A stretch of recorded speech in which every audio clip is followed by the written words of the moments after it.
the name of this little place is, but there's no houses. It's just a shell station. But I see trucks moving on that road, so there must be something over there.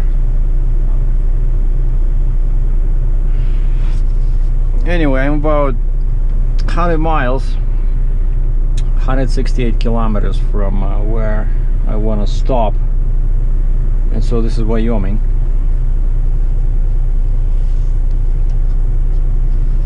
And so were those previous scenic shots you saw. And Wyoming wants me to run with all the lights, with the flashing light on the roof, and I have the flashing light in the back. And I just stopped here, grab some water. Now this normally, what, I don't know, a couple of bucks. These guys sell it for $3.99 US.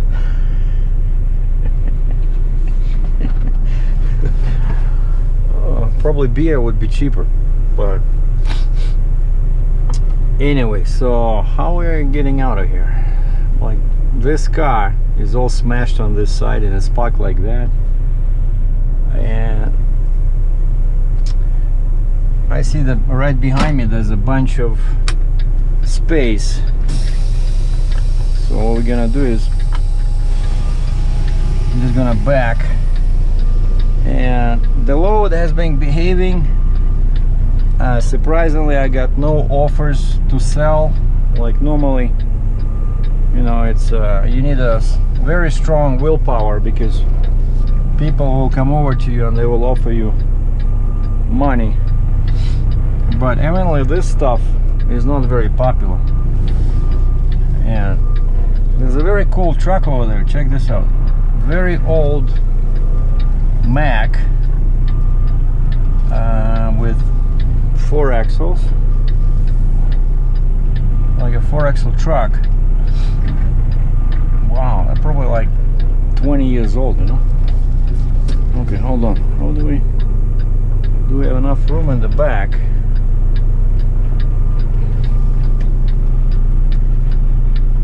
I think we're good.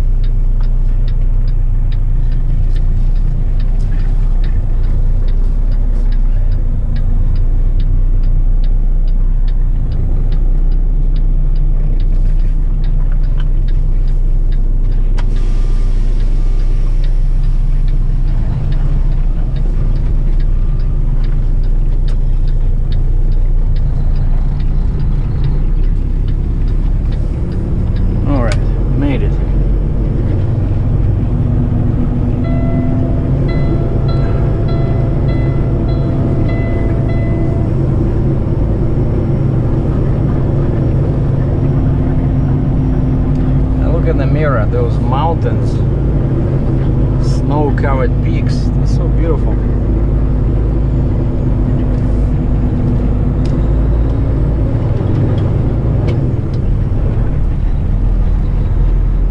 I borrowed a squeegee from this guy, and this looks like a very poor place because they're hiding the squeegee, you know, the window cleaners, inside the store. Like normally you see them outside near the pumps, right? And I went to look and there's nothing. And I go inside and asked that guy in a red shirt, I said, "You have any squeegees?" And he points me to a bucket near the door. And there were 2 in there, and so I cleaned up my my windshield a little bit. Now the electronic sign in the distance says wind gusts 45 plus miles per hour. And of course, just as my luck would have it, the wind is blowing this way.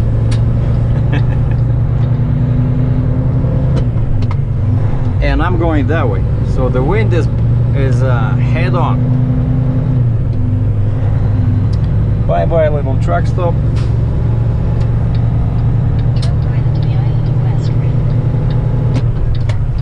we can see those mountains in the distance.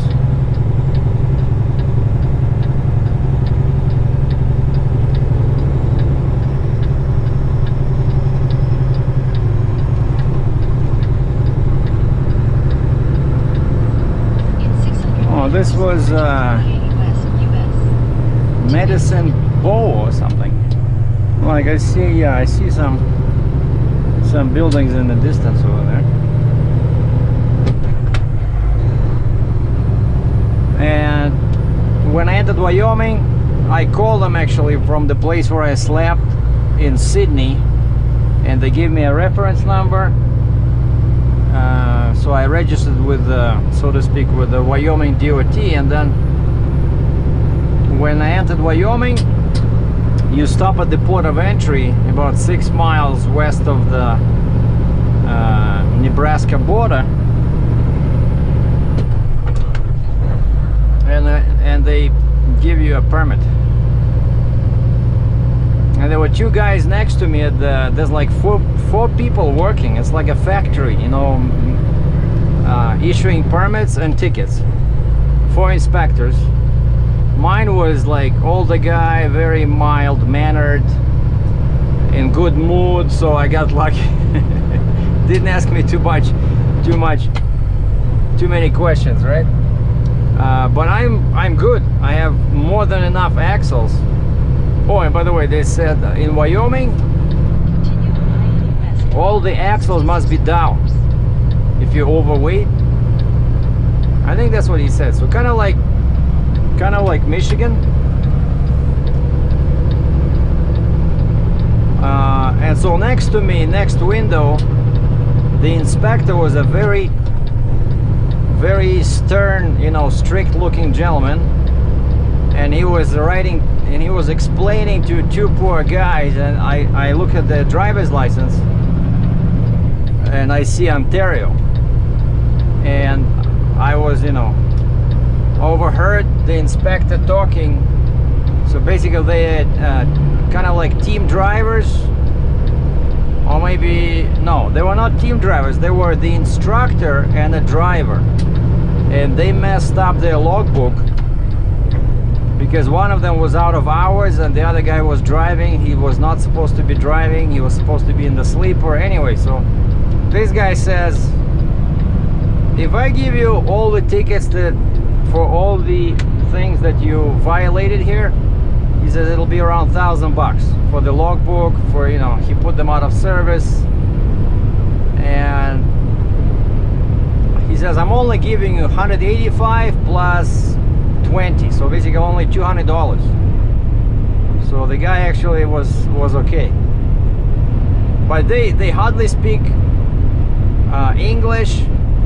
Looks like they're, I don't know, from like Kazakhstan, Uzbekistan, you know, somewhere like middle of Russia, right?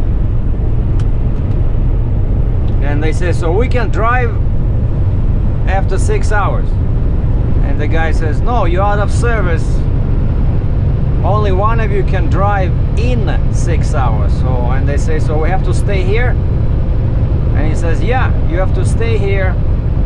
You have to go in the sleeper for 6 hours and then you can drive.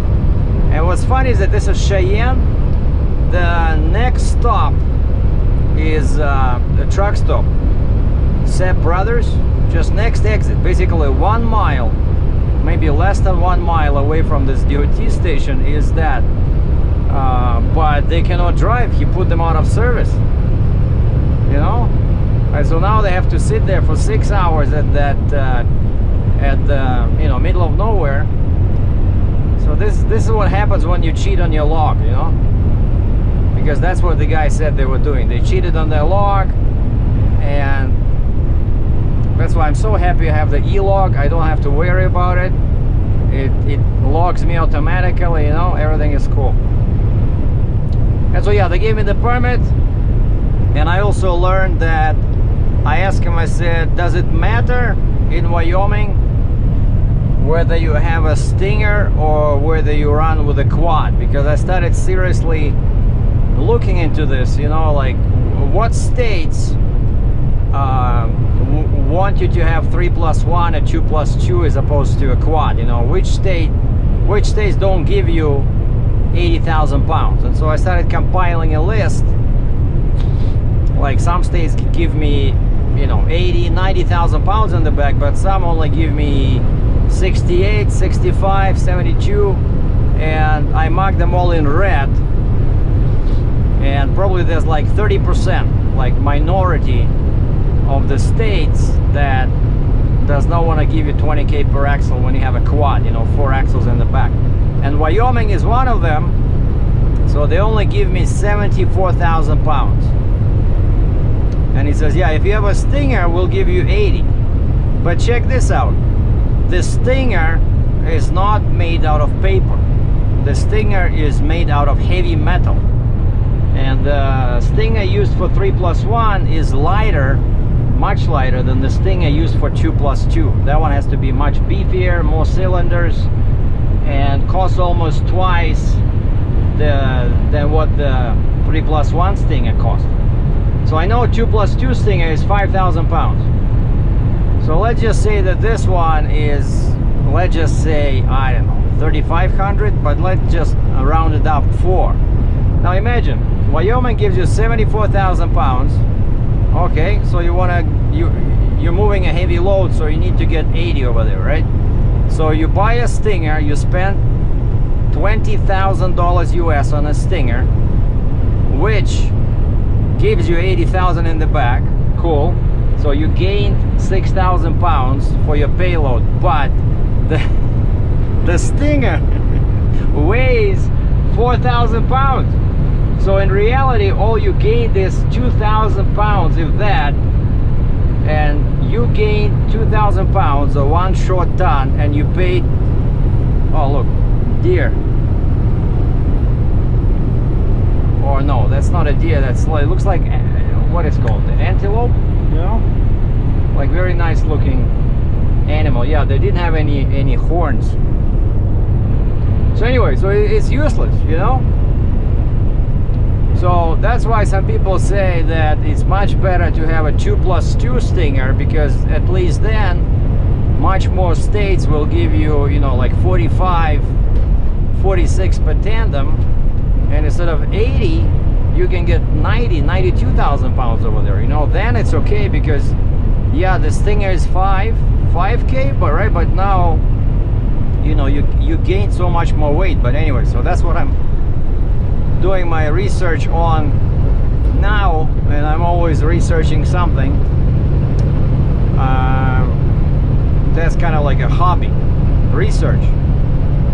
And so now Wyoming, yeah, 74,000 pounds. So I don't know what would be the advantage of having a Stinger, because well, maybe 2+2 would be better for Wyoming, but I don't know. So 74 is not too bad. It's still better than 60, right, when you have 3 axles. And that's it. So oh yeah, and the guy gave me, I asked him for, give me like a route where I don't have to go downtown, because the place where I'm delivering, it's just south of downtown Rock Springs. It's some kind of old factory, and so they sent me like on a big detour.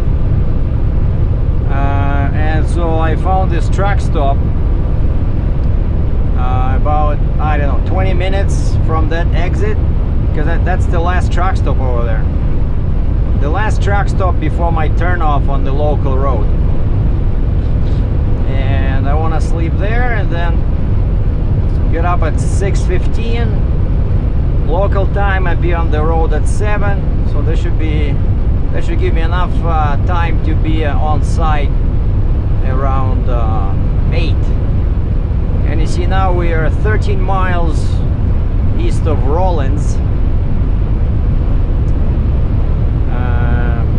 and the weather's pretty good actually. It's plus 12 C or about 52, 53 F. No snow. You know, I'm kind of relieved, because I was afraid that the weather here would be very bad. So no, I got lucky. Well, it's already April, right? End of the first week of April. So passing mile marker 227, and so I'll make sure I'll charge the GoPros. So unless it rains, we should be good tomorrow for filming the unloading. And I think I'll also ask him to flip my axle, because 90% chance is that I will have to deadhead out of here for quite some distance. So I have to make my truck shorter, because right now I'm almost 80 feet long with the 4th axle down. And I hope that crane that's gonna unload this 60,000 pound piece is strong enough to lift my flip axle, because sometimes, not all of them can handle that weight. Well, thanks for watching. To be continued.